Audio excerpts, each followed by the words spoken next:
Okay, so Lev, welcome back to the program, and most importantly, happy holidays. Are you still on home confinement right now? And if you wouldn't mind, catch my audience up on how you fit into the whole Trump puzzle and what your life is like right now. Michael, thank God I'm already off home confinement. I finished serving my sentence. I'm on now probation like yourself. I have 3 years probation. So I'm out of the house, getting around. But I've been working on my book, and obviously I'm still entangled in the whole Trump drama because of the Republicans now continue to push this false narrative, continue to push this disinformation, and pursue this impeachment against Joe Biden. So I'm still involved. Tell me a little bit about the book. Well, the book is called Shadow Diplomacy, and basically it goes into my whole experience in Trump world. I go into not just what I personally was involved with, which primarily was Ukraine, and also Venezuela and some stuff to do with Turkey, but also stuff that I was privy to by being that fly on the wall in meetings and in the White House and in the Trump International, constantly and around different individuals. So basically, I hold nothing back. One of the reasons I wrote the book was to make sure to get the truth out. And now it's more important than ever, especially with this impeachment coming up, as everybody could see that the Republicans are doing everything they can in their power not to have me testify under oath to be able to get the truth out. So I decided to make sure I put everything in the book just in case they somehow figure out not to call witnesses again and not to get the testimony out. But the book will get everything out, the whole truth, what I would have testified if I get called to testify. Well, it's an interesting point because while the House is currently controlled by Republicans, it is very plausible that the Democrats will make the request to have you testify before, a committee, and that request could easily be shot down by the chair. And of course, the chair is Republican controlled. So that's an interesting play to put it out. It actually happened, Michael. Yeah, to put it out into the book and see whether or not that would prevent them from wanting to call you. Well, I think they're shitting bricks, and because they know my truth is going to come out. I mean, they know the book is coming out. I wrote the letter to Comer. Jamie Raskin actually had gone up one day and asked them to subpoena me and Rudy Giuliani to testify, and Comer and Jordan and everybody else voted to stay the vote. So basically, to vote on it later. You got to ask yourself, and all the American people have to ask themselves this one simple question. I mean, this whole Ukraine stuff, this whole Biden, this whole Hunter Biden, Joe Biden, the laptop, who was the main people involved in that from day one? Rudy Giuliani and Lev Parnas. Why, if Comer wants to get the truth out and get all the evidence, are you not going to call Rudy Giuliani and Lev Parnas to testify under oath in front of the whole world to get the whole truth out? Because they don't want the truth, Michael. Tell me about them not wanting the truth. Right? Better than anybody. Yeah. So let's just jump right back in here and talk about someone who you just mentioned, someone you knew very, very well. In fact, when I used to see you with him, it used to make me nuts because I knew you before I knew that you were even involved with Rudy at all, and I've always felt that Rudy was a despicable human being, and I'm not talking about when he was mayor of New York, post 9/11. I'm talking about the need to use Trump, the intent to try to bring on anybody that he thought had influence so that he could regrow his failed Giuliani partners, right? So Rudy Colludi, drunken Giuliani, just filed for bankruptcy. And he's still trying to hide behind the big lie. Yep. In your opinion, as somebody who spent a ton, unfortunately, of time with him, what's next for America's probably worst mayor? Forget about being America's top mayor, right? America's sweetheart mayor. It's like America's worst mayor or former mayor. I mean, pretty simple, Michael. It's going to be prison bars. I mean, I call him, you gave him a really good name, but you forgot to add one, Rico Rudy. Yeah.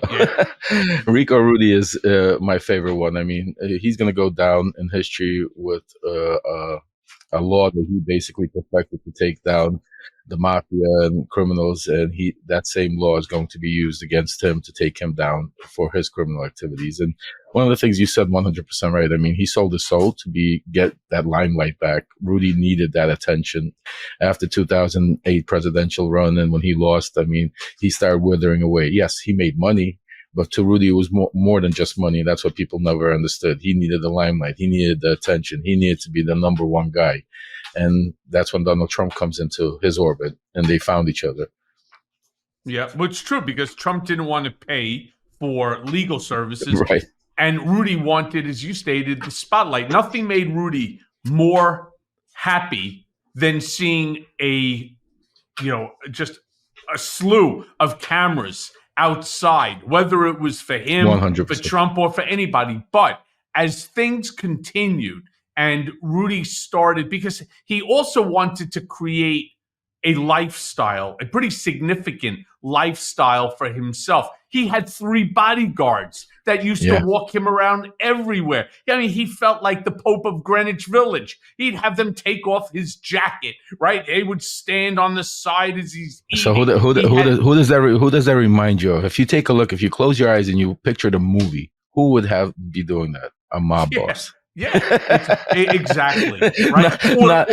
Or Donald, the way that he would get out, and Keith Schiller would be there to hold his jacket, and he had a slew of people around him. But that's what Rudy wanted. The problem is that costs a lot of money. And as Rudy started to see the business dwindle, and he wasn't getting what he thought was due him, right? And that was these big, gigantic contracts as a result of the relationship with Donald. All of a sudden, he needed to step it up. And that's kind of like where you really came in, because you provided him the access to Ukraine and specifically Ukraine, but also, to other individuals as well. So for the way I always saw it, right, it was really a symbiotic relationship.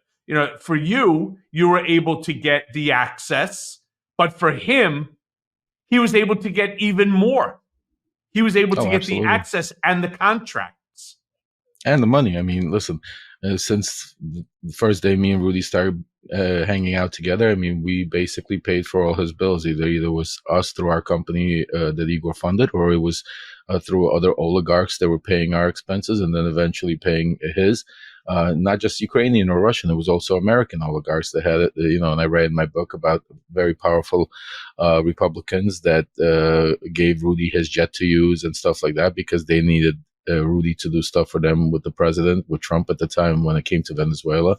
I mean, a lot of people don't understand, and they just think about, they look at the last news cycle and see the last story, and they talk about that and say, okay, well, that's so outrageous, egregious. But if you take a look back, I mean, the story just keeps going. Nothing changes. Just the characters might change, but the same ones evolved. Rudy, Trump, the John Solomon, Kash Patel, Devin Nunes. I mean, you get, you get your Ron Johnsons, you get your Combs. I mean, if you take a look, it's the same group of people, Marjorie Taylor Greene, I'm saying Matt Gaetz. It's the same group of people that are pushing the narrative. It's just a story. It could be today, it could be Ukraine. Tomorrow, it could be impeachment. Tomorrow, it could be the border. It doesn't matter. You know what I'm saying to you? As long as they get information that fits their narrative, they don't vet the information. They don't care. As long as it fits, they need to keep it going. They need to keep the public confused. They don't want the truth out there. They just need it to continue long enough until the elections happen so people could think about, oh my God, Hunter Biden, the laptop. I mean, just think about it, Michael. We keep talking about Hunter Biden. He's never had a position in our administration. He's never held any office. He's not, we hear more about Hunter Biden than we hear about Joe Biden. Like Hunter Biden's enemy number one. And if we took a look at history of majority of presidents that had kids, a lot of their kids had problems. Some had drug problems, but you don't hear about it like that because it's usually there's a common understanding that leave the kids alone, and this is where Trump and Giuliani just went all out and didn't care who was going to be the sacrificial lamb as long as they were able to keep Trump in office. But the thing that I never fully understood is everybody was talking about not even Hunter Biden for over 2+ years, maybe even closer to 3 years. It was always about Hunter Biden's laptop. And so far, because I've Googled this, so far, I actually, other than a porno flick, and I feel terrible, because everybody knows somebody who's had or has a terrible drug addiction. And clearly, by Hunter's own admission, he had a tremendously rough go at it when it came to drugs. So what do you have? You have Hunter Biden completely fucked up on drugs with a prostitute or whoever the hell she was, right? That's what they got off of Hunter Biden's laptop. What else? What else did they get onto it? No. But it's all that everybody was talking about forever and ever and ever is this fucking laptop. I want to know what's on this laptop that Rudy to this day keeps talking about. Oh, wait, you'll see. There's a lot of information. There's a lot of information there. Well, that's their famous line. I'm going to get you the information. I have it in the safe. Remember, it all started. I have an insurance policy. I'm going to get you all the information. Even when he came out in his the Shane Moss case, where he was basically getting this annihilated outside, he's talking about how wait till I get up on the stand and give you all the information you're going to see. It's always the same tech that you're going to see, but that information never comes. You never see. and that's the crazy part. But the interesting part I want to mention about the laptop, I don't want to go too much into it because hopefully I still am going to testify and I want to try to protect the integrity of my answers. But I write about it in my book extensively. That laptop was talked about to us first in the beginning in March of 2019 by Ukrainians telling us that laptop existed, or actually a hard drive of a laptop existed.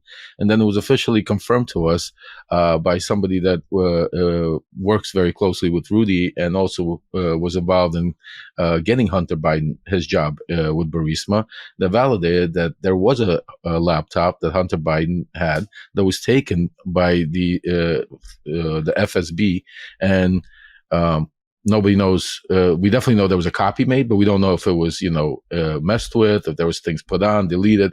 But there was during one of Hunter's escapades, it was taken in Kazakhstan, and there were 2 copies made. One for the FSB, which is the Russian intelligence, and the other one was for the owner of Burisma to be able to have certain compromise down the road on the vice president's son. But the interesting part about it is when we were in that meeting, Rudy Giuliani really went hard at Vitaly Prus and asked him, said, what is on that hard drive that, we could use that we were talking about getting? And Vitaly told us there's some, not very nice pictures of him naked with girls. There's him with a crack pipe. There's him taking drugs. I mean, all of that, stuff that you're talking about, that it's unfortunate, but we all understand, and it's a very, sad situation.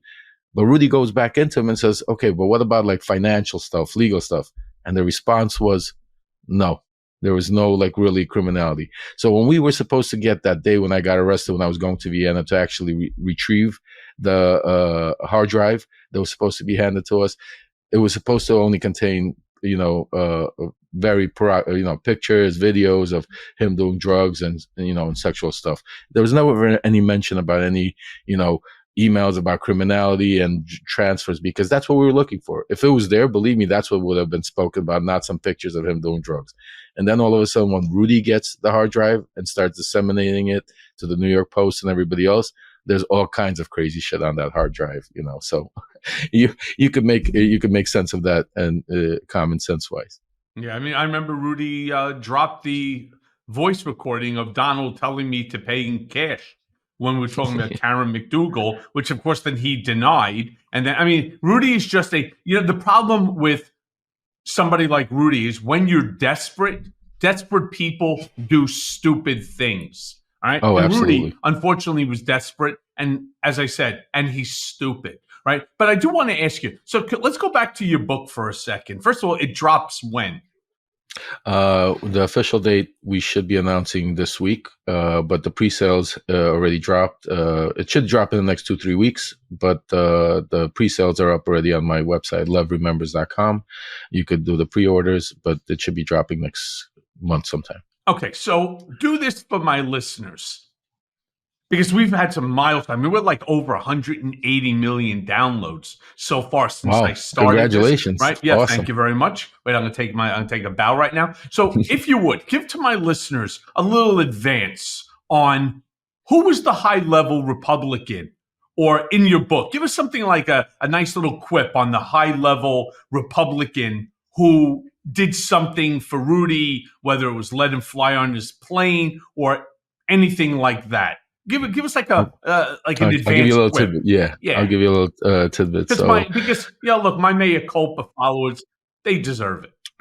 Oh, they absolutely do. And because you've been great to me, Michael, and you're fighting the fight. I mean, your listeners do deserve it. So I'm going to give you a little bit. So it has to do with Venezuela. The name of the high-ranking Republican, his name was Harry Sargent. He used to be, he's a billionaire out of South Florida. They used to be the head of the RNC in 2008 when Charlie Crist was the governor of Florida, and also Rudy was running for president. They were very close. At that time, he promised Rudy his position, Florida, basically. We know Rudy lost Florida. Their relationship kind of tethered after that. Fast forwarded after Trump won. This Republican had his own contacts, as you could say it, in the administration, like Bolton and others, that he was trying to persuade Trump into certain things that had to do with Venezuela. When he realized that the main person that had Trump's ear at the time was Rudy Giuliani, that's when he approached me and built a relationship through me to basically get close to Rudy Giuliani. And I write extensively in the book where not just him, but also a consortium of high-ranking Republicans, like people in the super PAC, other congressmen, people that work in the CIA and other places, together formed a team that was working on a soft landing for Nicolas Maduro. To the extent that there was a phone call with Nicolas Maduro that Rudy then translated to the White House. I mean, so there's a lot to it, but that's a story that has been touched on, because when I got arrested, there was everything like kind of just, was a million miles. So people never, but when people read the book and understand that Ukraine was not just the only part, but what happened in Venezuela and the way, and why Maduro's still in power and why we invaded, it didn't help with arms, and why Guaido did what it did. I mean, like I said, shadow diplomacy, and people will enjoy it and understand. And I tell the Republicans also, I said, you need to read the book to understand the truth. I mean, to understand exactly what goes on. They don't want to. They have their own version of the truth. I want to ask you, do you cover anything in your book about Rudy's involvement with pardons going back into 2020? I mean, as far as pardon goes, I go a little bit into it as far as the conversations that he had, that was privy to, where that he mentioned pardons. One was with Noel Dunphy, that we were in the Trump International. There was several others, but I was never privy to any of his actual pardon deals. So there was nothing really to go into that. You never brought it up. You never spoke to him, because the problem with Rudy, one of the big problems with Rudy is, there's that expression, drunk lips sink ships. And Rudy, I don't have to tell you because you sat with him, how many evenings watching him. I mean, he started with his Chardonnay, early in the morning, and then right, and it ends with the Scotch or the whiskey. So he's consuming quite a bit of alcohol, and again, drunken lips sink ships. Did he ever get into it and just say, "Hey, Lev, medicine, don't forget."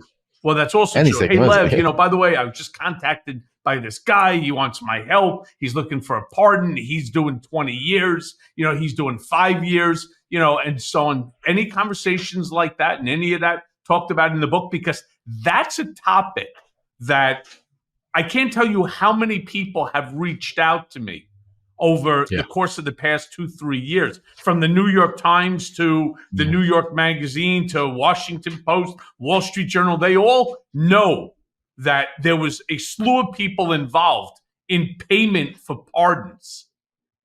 I'm just curious. So I mean, okay. So there is one situation I'll tell your viewers a little bit about. I mean, I've also been contacted by the Times, the Post. There's a story that is going to be written soon, and I do talk about my book. So basically, Rudy never told me about the way you said it. There's a guy there, but he approached it in a different way, basically coming up to me, knowing my background, where I came from, Brooklyn, and knowing I knew a lot of different people. He would come and say to me and Igor stuff like, if you know anybody that needs help, anybody that needs a pardon, anybody, for the right price, I can make it happen, my connections. So he would make that mention several times, going back to 2000, summertime of 2019, prior to my arrest. So, those type of conversation. But then going forward, after I got arrested and I started serving time in Otisville, a place me and you used to call home, Michael. Yep. By the way, which cubicle were you? I was 21. Oh, well, you're on the other side. Yeah, the other side. So anyway, there was another inmate that was serving time. I'm not going to mention his name, but he was a lawyer. He was a lawyer for a Republican congressman out in California that got convicted of a crime. His name is Duncan. So the gentleman, so we know who we're talking about. And then Trump pardoned him. And when we were having debates inside, because at first, I came in and he knew who I was, and he was trying to explain, because he was a hardcore Trumper. He actually wrote a petition for the pardon for Hunter Duncan, or Duncan Hunter, whatever his name is. And basically, after various conversations, he finally broke down and told me that Rudy Giuliani was the one that got him the pardon. So I don't know exactly the financial. But he didn't pay for it. Well, this guy didn't have money to pay Rudy. I don't know. Maybe, I don't know if he paid or because the way he told me is without Rudy he wouldn't have got it done, basically. And I understood, and I knew, and Rudy needed the money. So maybe it wasn't the $2 million that has been floated around, but with Rudy, he would could have done it for a couple $100,000. When Kaludi asked you if you knew anybody that needed pardons, did he give you a ballpark on what he was going to ask, or he just asked you to connect them to him without discussing? Yeah, we never spoke about amounts. Dollars, really. I don't remember. Maybe we did. Maybe it was floated, but I don't recall. So I don't want to put a number out there, because I don't recall him talking about actually. It was more in general that if you know anybody that I remember definitely him saying for the right price, I could get it done. Yeah. So let me ask you this then, because according to one of Giuliani's assistants, Trump and Giuliani were discussing their plan to claim voter fraud going back to 2019, even before the election. And of course, Jack Smith has Trump, repeated his bogus, the election was rigged bullshit multiple times going back for years. What, in your opinion, is the biggest smoking gun evidence that you think that they have in the DC election fraud case? Mark Meadows. I think Mark Meadows at the end of the day is going to put Trump away. I mean, especially with everything. I mean, him losing all of his appeals, him now facing some serious problems in Georgia. He's now scrambling to figure out how he could get a universal plea deal, because he's already, spoke a little bit to, he knows that they know what he knows and that he was involved in, especially now with this information that disappeared 3 years ago that they've been looking at that has to do with Russian intelligence sources. Last two people that had it was Trump and Mark Meadows. So well, listen, me and you both know how the DOJ works, and right now the whole power of the world of the DOJ is on this case with Smith. So I'm sure they have a lot of powerful testimony and witnesses that we have yet to see. And some of them are going to be inside. And the ones that are going to bury Trump are his own insiders, the Republicans that worked with him, not Democrats, not people, but people that were with him and the inside that knew exactly what was going on. So I think Mark Meadows is. By the way, what about Jared with the pardons? Did Rudy ever bring up Jared, or did Rudy ever bring up Jared with you as related to, going back to this voter fraud bullshit? Not so much. Well, the voter fraud, we didn't discuss voter fraud as much, but we did discuss Rudy would constantly, starting in the summer of 2019, start bringing up more and more that there's no way. The only way Trump could lose is if they do some kind of fraud. The only way there's no way he's leaving office. We're not going to give it up. So there was already those type of conversations starting in 2019, when we would get together and everybody would be ho ho for that no matter what, Trump is not going to give it up, and the only way he could lose is if there was some sort of fraud going on. Yeah, but again, one of the big issues that I constantly bring up is Jared being the secretary of everything. And he was. Look, he got there. Ivanka was masterful in the manipulation of daddy. Masterful.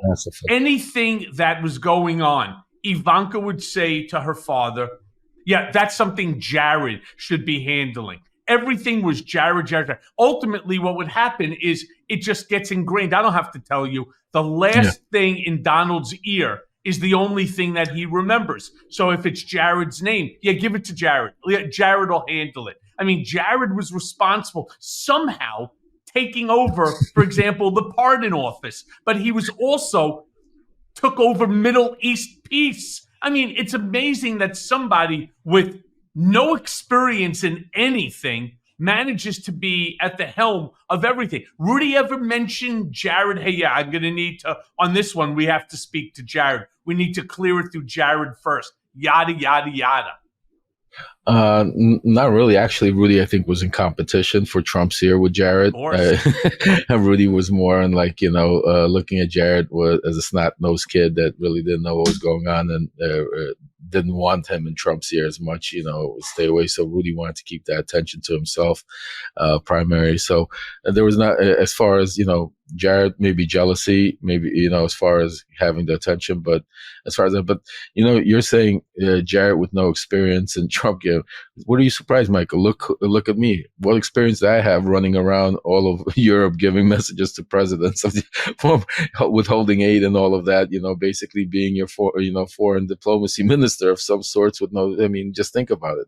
So it didn't matter who, as long as Trump thought that you could benefit, then he didn't care. He didn't look at your pedigree. He could benefit. Right, as long as he could benefit from. Sure, and you were willing to do put your ass on the line for him. Absolutely. So just think about that. If he was willing to put a guy like me that had no experience, no background in foreign diplomacy to run around, put a guy like Jared in there that has no experience, put a guy like Rudy in there that is drunk half the time. Think about who he's going to put in if, God forbid, he gets into office now. And that's the scary part. The administration would look like the who's who of crazies out there. And it would just be a total shitstorm because nobody normal would ever go work with him. Nobody normal can work with him. So how do you think Mike Pence became vice president? The number of people that ended up saying, I don't think so. Especially at that time, Donald had less than a 2% chance that he was going to win. But since you bring up, again, as I constantly do, Rudy and his drinking and being a drunk, is it possible that Rudy has become so much of a drunk that he's actually lost the thread? Meaning, you think he believes the bullshit that he says? Well, look, first of all, he's a functional alcoholic. Let's call it what it is. I mean, he drinks every day. Every day I've been with him, there was not one day that he did not drink, and drink heavily. You know what I'm saying to you? So he's a functional alcoholic because he's then able to still continue waking up in the morning and doing these shows. And even a lot of the shows he was on, he was actually right off. Well, we know he was drunk for many of them.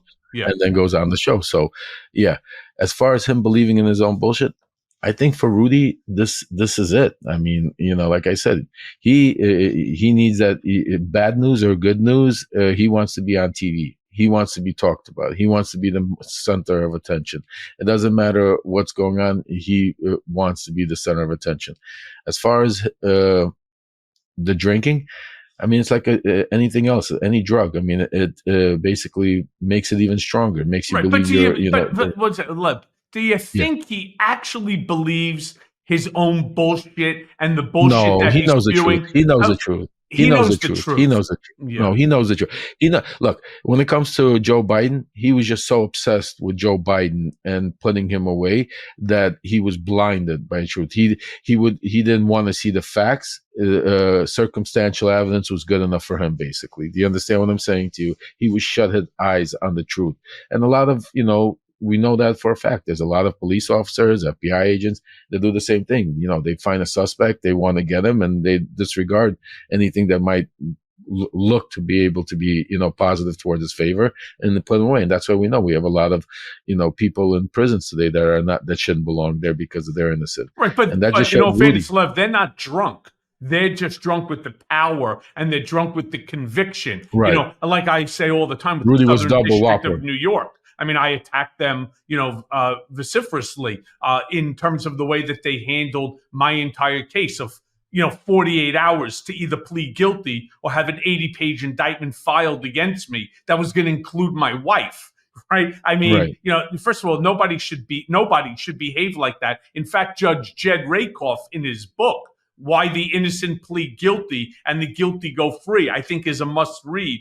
For everyone, very much like I'm going to tell everyone, your book is a must read if you want to know the truth.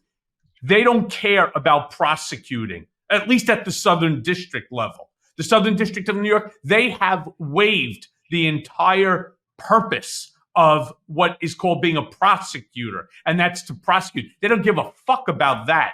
All they care about, like this Nick Roos or former Tom McKay or Andrea Griswold or even Jeffrey Berman, who was the head, who wrote in his own book, his own book, a guy who recused himself was staying active in the case. All they care about is their conviction rate. In that way, they can turn around, they could use it to continue with that conviction rate, to do the least amount of work that they have to do, but more importantly, so that they can get the 7-figure jobs at like the Lowenstein Sandlers, the Boyce, the Mavillo law firm, and so on. They get these 7-figure jobs, McDermott, Will, and Emery. I mean, Guggenheim Partners, none of them have any fucking abilities. They're just a bunch of bullies with a badge, and they know how to use the power. And who created that? That whole ideology, that whole power struggle? Rudy. When he was the head of the Southern District of New York. 100%. Yeah. That's 100%. Win at any cost, get the conviction, get the conviction, get the numbers. Didn't matter.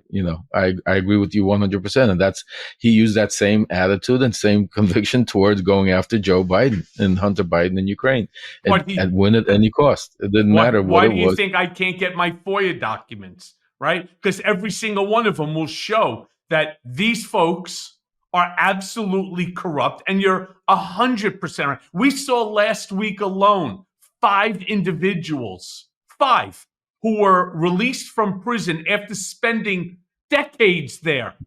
Because of false and, pardon the expression, but trumped up charges by dirty prosecutors and dirty attorney generals. And in my case, I have a dirty attorney general too. I'm talking about Bill Barr, who Bill worked Barr, with Trump. 100%. And I've always asked you if you had heard that this was going to happen to me, if it ever spilled out in front, and I'm just dying for the documents to ultimately be released. In fact, the whole country. Me too, Michael. Me too. Same thing with my case. I mean, I guarantee you. I mean, when the documents, and we requested the judge we wanted to depose Bill Barr and the judge, the guy, because he was what was the reasoning for my arrest when they did it? Because think about it. And the crazy part is right now, the New York Times has just won a case, and Judge Atkin released my sealed warrant documents. We're going to get to that. Coming out. It's coming exactly. Okay, so I'll wait, but it's coming out in the public. It's interesting to see which way they were going. They were more worried about some cannabis case in Vegas that had nothing. I mean, if you really take a look at it, anybody really take a look at one of my convictions that supposedly I gave Adam Laxalt $10,000 to get me a license, an impossible thing that he could not do, a license of cannabis, and that was just make it simply. That they were more concerned about that than what was going on in Ukraine. They didn't want to listen to me. They thought I was telling him lies when I was talking about Bill Barr and Rudy and everything. Everything I was telling him that now we all know is true and came to collision. They didn't want to listen when they. Let's bring that up. Let's bring that up because obviously, as you just said, that there's recently been this unsealed warrant, regarding you that includes a whole bunch of revelations about the Ukrainian scandal. Yep. What are you actually at liberty to say about it?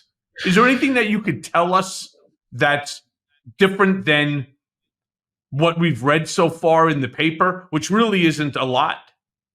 Let's do this, Michael. I just want to be careful because, again, with the impeachment happening right now and with me being one of the focal witnesses that might be able to clear these things up, I don't want to do it, but I promise you that as soon as whatever happens with the impeachment said or done, or the book comes out prior to it, I will make sure I will be on your show first, and I will discuss this, a lot of those revelations, and we'll go deep into them. I just got to be careful. I want to make sure that then the Republicans can't use it against the truth and say, "Oh, he's out there saying this and that." Look, you know how many times how many times media tried to get me to talk about, for example, my grand jury testimony, or during the 23 times that I met with the Manhattan district attorney. And then they wanted to start with after Tish James credited me on the New York Attorney General case. Well, what did you give her? What did you tell her? Right. And so on. So, you know what? We could discuss it after the trial, after the fact, and exactly. so on. And, because I, like you, I want to protect the integrity. But I have a funny feeling they're not going to call you. I have a funny feeling that you're not going to get called as a witness in this case, because one thing for certain, they don't want you in front of the cameras. Maybe they'll do it behind closed doors, and I would certainly recommend to you, very much the same way that Hunter Biden did it. You come out there and you say, I'll do it, but I want the truth to be known. Absolutely. I want the information I want it to be transparent for the American people, so that 100% all of you fuckers can't, at the break, go running with your cell phones to your media contact and misstate things, or try to, create a narrative that is different than the narrative that you did. Remember, yes, I did 7 congressional hearings. 7. People are like, when I tell them that, they're like, what? No, you didn't. You did 1. I did 7 congressional hearings, each one like 8-9 hours at a clip. The only reason people know the 1 is because it was live. And that was only because, rest his soul, Congressman Elijah Cummings decided he wanted to make it public. In fact, I didn't want it to be public. I was happy just doing it behind closed doors, but he was adamant that transparency to the American people needed to occur. And he said, because it's going to be public, just know that there are many, and when I say many, I'm basically referring to the entire Republican caucus, that are going to attack you, and attack you with everything that they got. They're going to say the most despicable things. They're going to castigate you, right? They're going to have their 5 minutes of clips that they could then show to their supporters in order to raise money. He goes, it's not going to be easy. And he called me afterwards, after the whole thing was over, and he, how are you? He goes, I told you it wasn't going to be easy. I said to him, you're right. It wasn't easy. It was more like a fucking ass beating, but right. I feel thankful that it was public. And I'm with you on that, Michael. And I said the same thing. And that's why I wrote the letter to Cohen, where I said, it's not about how I'm going to look, and I don't care about myself. The fact of the matter is I want to be up there and tell the truth.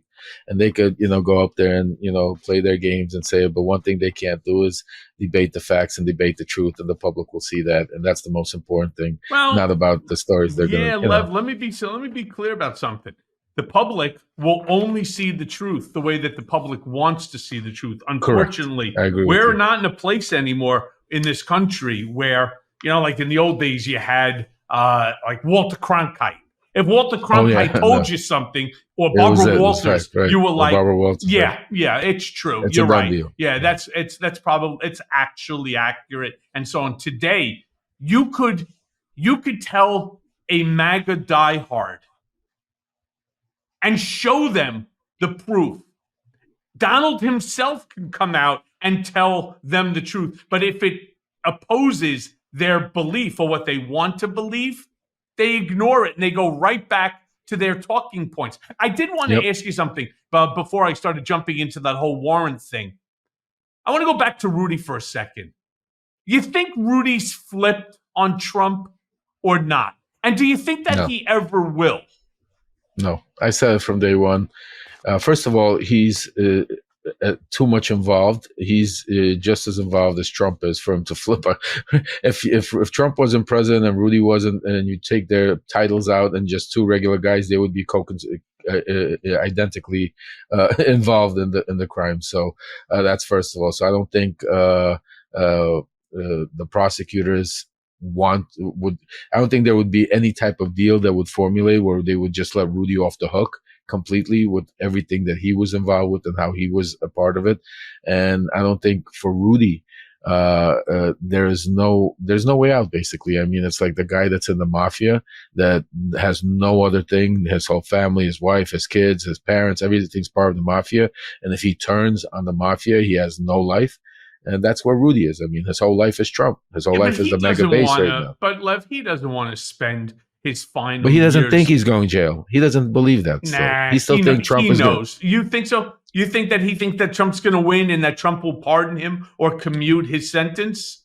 No, but I think he definitely thinks that Trump is going to win. In his crazy brain of his, he thinks that Trump will come to his, rescue. Even though it maybe deep down inside he might not believe it, but he does believe it.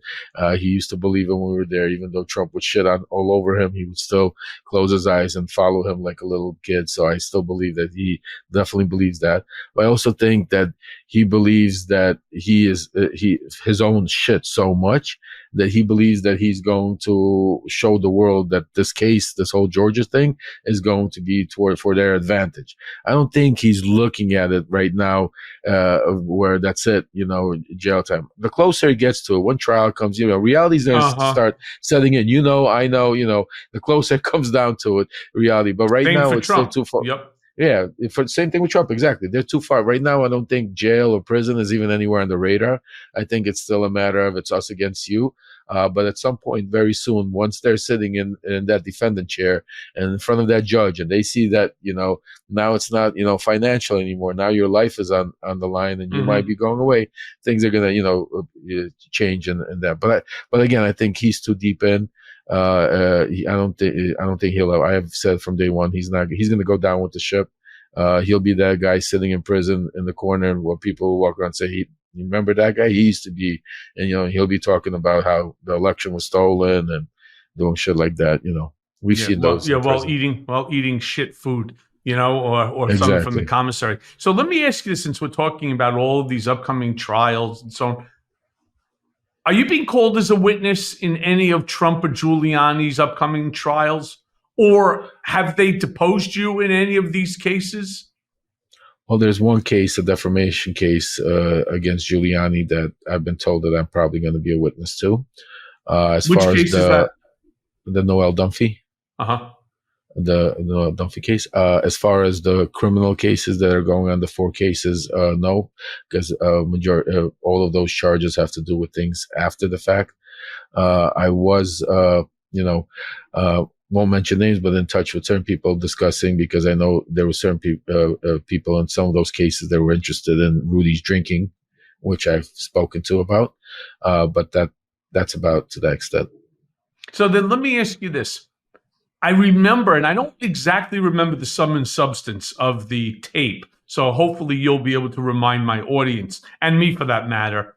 There was a famous Trump tape from April 30th of 2018 that took place at Trump International. What was Trump talking about, and why did the House Intelligence Committee ultimately wind up with it? And more importantly, what the hell are they going to do with it? Well, that tape was it was a private dinner that the super PAC held for Trump, and six of his top donors that donated $1 million or more to his super PAC, and they were part of his inner circle. Me and Igor happened to be one of those two that were invited to that dinner. Primarily, when we were going to that dinner, the intention of the dinner was my intentions was to speak about cannabis. I put together a package that I wanted to, push Trump on as far as, having him switch his opinion towards cannabis and legalizing it. Prior to entering the room, I was approached by Joe Ahern from the Super PAC, and I write about this in the book extensively, but I'll give you a little quicker, where they basically came to me and told me that they told Trump that I was from Ukraine, that I had also an oil and gas business that we were trying to start up, and that if Ukraine comes up on the subject, they wanted me to speak about. So when we were at dinner, unbeknownst to me at the time, Igor, my partner, because of his relationships with very powerful people in Ukraine, he was trying to promote that he had access to Trump and Giuliani and to be able to further his businesses over there. And because his businesses were primarily entertainment, nobody believed that he was actually there, even though he would show pictures at rallies and stuff like that. So he decided to start taping private conversations to be able to show them that, here I am sitting talking to the president at dinner. So what about that to show relevance? So he taped the conversation, and that was, how do you, the president, nobody took our phones, nobody, there was just come in, everybody sat down like it was a dinner that me and you would go to with our wives, you know what I'm saying to you? And here we are. Yeah. So Igor, yeah. But nobody, right? They're not thinking about taking your phones, Lev.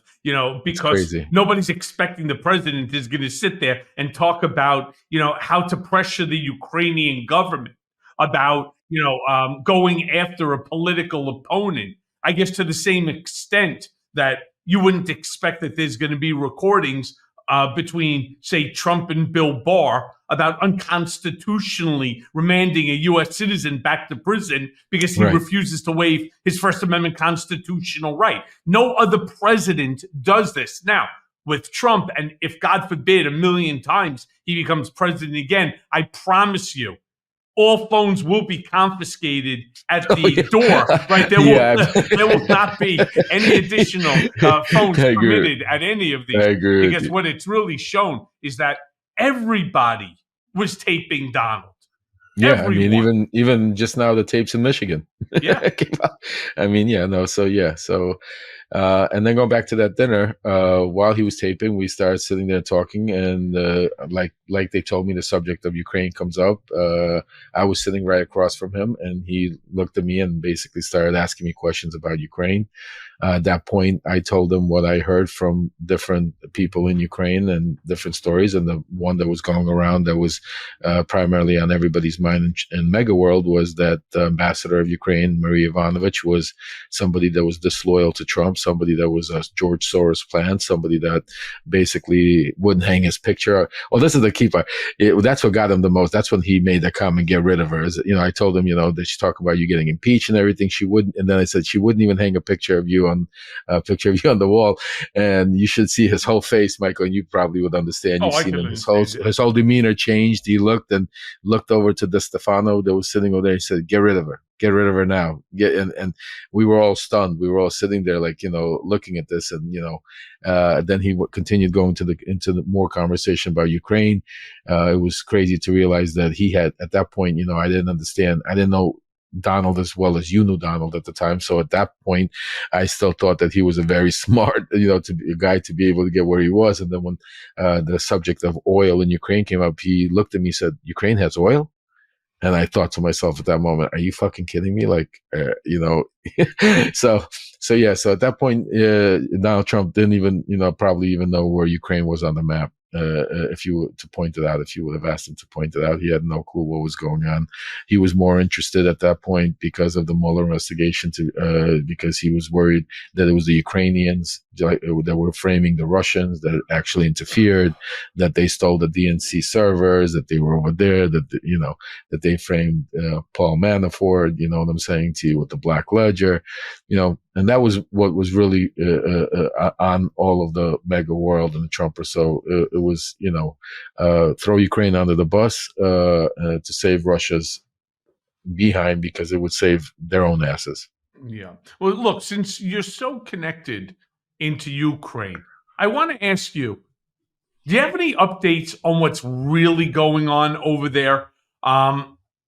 Is Sure. Ukraine still able to defend itself against Russia without the funding from the United States? I mean, give us the update that you're hearing Sure. from friends that are still there and obviously fighting the good fight. Oh, absolutely, Michael. I'm very close with Ukraine. People in the administration still there, and lots of, I still have family and friends there that we continuously do, work, try to help with whatever we can.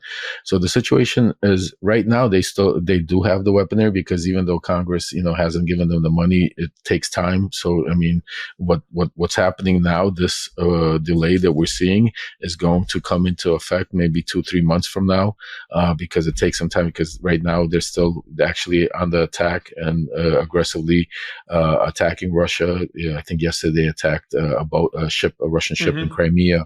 So Ukraine is again, obviously, with our help, with the United States help, continuously giving them the funds and everything. I truly believe that they will destroy this monster and Putin, and they will be able to get their sovereignty back and get their country back. To eventually when they rebuild.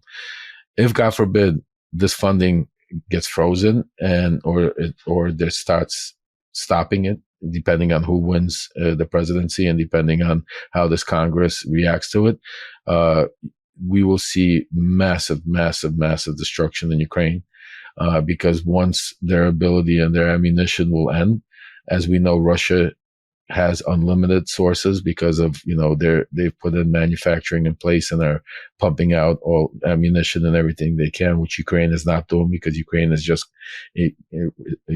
looking to us and the West to be able to supply them. So if that stops, I truly believe that we will have a catastrophe in Eastern Europe, and that will hurt the whole world.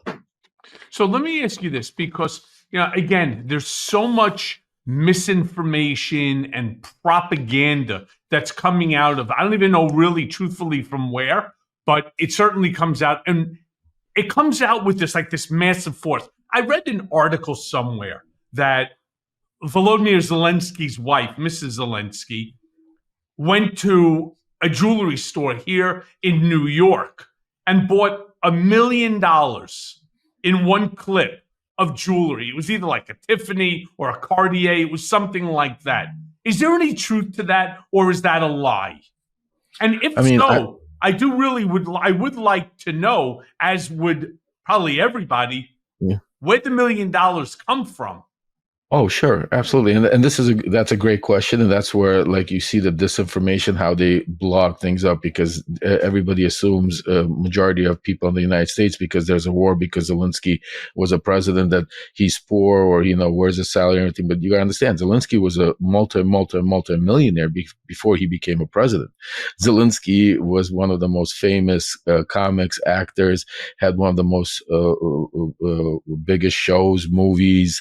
I mean, he was, I don't know what his value was, but I could probably tell you it was well over $50 or $100 million before Zelensky became even president. So when so when the money comes, as he has money, I mean, the guy is a very wealthy individual.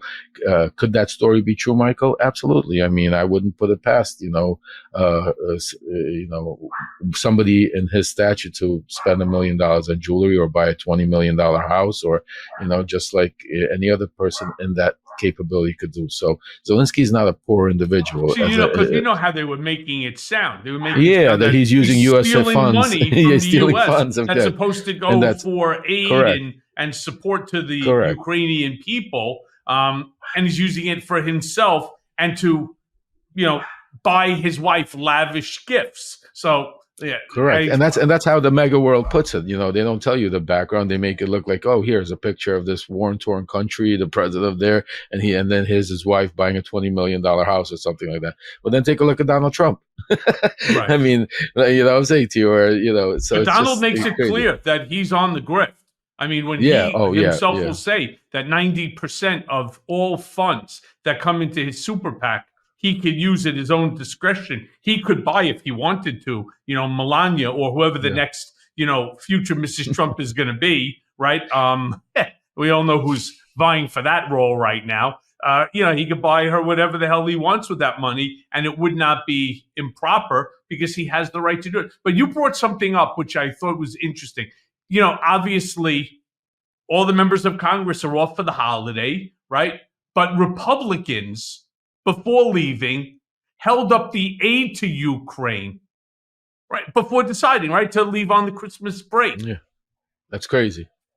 To the best of your knowledge, how many and who are the Republicans that are being subsidized, or should I really say on the take, by Russia?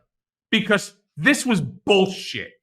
As far as I'm concerned, yeah. This is their fucking job. If you worked for me in whatever the business can be, making widgets, and we had an order that needed to be filled, and you're like, well, I'm taking off for Christmas and so on. Fuck that. Find a different job when you come back. Well, take a look at who are the main two culprits that are pushing this whole stop funding Ukraine more than anybody else. And there are two people that are very loyal to Donald Trump. That's Matt Gaetz and Marjorie Taylor Greene. And they're the catalysts. I mean, in all the mayhem that goes on in the Congress right now. I mean, just look what they did with McCarthy. Matt Gaetz put him in, took him out. You know what I'm saying to you? Like they were, same thing here. I would love to take a look at, the money that comes into Marjorie Greene's super PACs and some of that, the chain of money. Because if you take a look at her propaganda talking points and Russia spewing, that's somebody that's really, really pushing some points that don't even make sense, even for the craziest mega cultists. You know what I mean? So I would definitely take a look at the funding she's getting and where it's coming from and how she's financing her campaigns. But she's the pretty big, loudest mouth with Matt Gaetz on trying to shut Ukraine down. And then you take a look at Trump. They come out and say, "Oh, he'd end the war in 24 hours, 48." Yeah. So think about how is he going to end it? Yeah, exactly. Tell Zelensky that you have to do whatever Putin says and move on. You know what I mean? And the plan would be, obviously, he wouldn't give up all of Ukraine because people say, oh, no, the way he would do it is he would basically stop it and let Russia take whatever they have right now. And then promise Russia that later on you'll take some more. You know what I'm saying to you? Right. Exactly. Right now, it's not that, he would, but that's the only way. So, yeah. So look, Lev, it's an election year. We're coming up, right? 2024. We have the election. Crazy year. And like me, you are a very outspoken critic of the former president. So my question to you is, what's your plan for 2024? What do you expect that you're going to be doing to help stop Trump and, more importantly, Trumpism from getting back into the White House? Oh, absolutely. Thanks for asking, Michael. I mean, first of all, I have the book coming out that's going to be able to document, and I put the receipts in there with like text messages, pictures, videos, because I know some of the stories are so crazy to hear you can't believe it until you really see the text message back and forth or the email or the actual pictures too, and you say, wow, that actually happened. So the book, also there's a documentary that's coming out closer towards the election called From Russia with Lev. That's going to also outline and detail a lot of stuff that's going on and keep the awareness. The most important thing is to keep the awareness of till the very last day of election, till the people go into that poll and to elections and to start voting, until the last day to keep the awareness up about who Donald Trump is. Because right now, a lot of the majority of the country that are going to come out and vote are not even thinking about it. It's not people like us or people on the Twitter spaces or that are, heavily involved and are constantly watching TV all day of news and being outspoken. Majority of the country are going to work worried about their health problems, how to pay their bills or how to get on to the next day. And when it comes to election, it usually spurs up a month or two right prior to. That's when the push is on and everything happened. And that's where it's going to be the most important time, is to be able to keep the awareness on where you need to make your push and continuously keep that, your voice being heard. I'm going to do the same thing, from the book, the podcast that I'm about to start, and doing whatever else possible with any other organization out there to be able to save our democracy, to go out and do speaking arrangements, constantly, television appearances, and to be able to keep getting the truth out and keep getting people aware of the monster that and the problem that could possibly happen in our world if this guy actually comes anywhere close. Forget about getting into the White House, coming anywhere close to the White House. So let me then ask you the final question, because the hour goes by quick here on Mea Culpa, especially when you and I are, in our usual rant. Do you think that Trump, Giuliani, Mike Flynn, or any of those guys, you think any of them will ever actually do jail time? Or do you think it's just guys like you and me, right, who end up going to jail? Well, we went to prison, right, because we supported them. You think they'll ever get the big guys? Look, you see guys from the January 6th insurrection, 20 fucking years. Do you see any of the major players? What about the members of Congress that walked them in the day before and gave them the outline? They're wiping their faces out on the video to make sure that to keep their privacy. Right. So you think any of these fuckers will go to prison? The crazy part, you're 100% right. Usually it's guys like us that end up holding the bag for these guys. But you know what? With this Georgia case, and I really, truly believe, as far as Trump goes, I mean, anything is possible. I truly believe he deserves to go to prison. I believe that they will put him in prison. I believe that even if he has to go like to a private prison and, on some island that they'll build for. I mean, I truly believe that they're not going to just let him get away with the crimes if he's convicted on any of these crimes. That's Trump. But as far as Giuliani, I think he's going to prison. I think Giuliani's done. Too.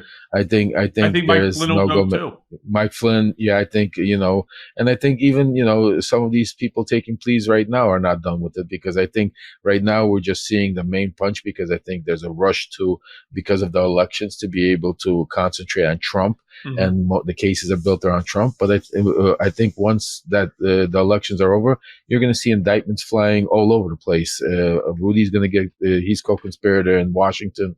He's going to get indicted there again. I mean, it's, once you're in the system, Merrick Garland's going to really need to step up once the you're game. They're not, once you're in there, once you're in that spider web and the DOJ, they don't want to let you go. And I don't think for them to let these fish go, it would be the biggest black eye. I think it's life or death for both sides right now. Yeah, agreed. Lev, thank you, my brother. Truly appreciate you. Thank Stay you, safe. Michael, Remember, in about a year from now, I haven't been successful in it, but I'm sure you will be, because you're not Michael Cohen. I hate to say it. Keep talking out, despite the fact that it works against you, right? Like I've been trying to get off of supervised release. I have 11 months left, and so far, no luck, right? Every time that I do something, they try to find something within which to deny, but we'll see what happens this last time. But after a year, you should make your application too. So Lev, let me say again, my brother, thank you. Good seeing you. And we got a lot of work in 2024.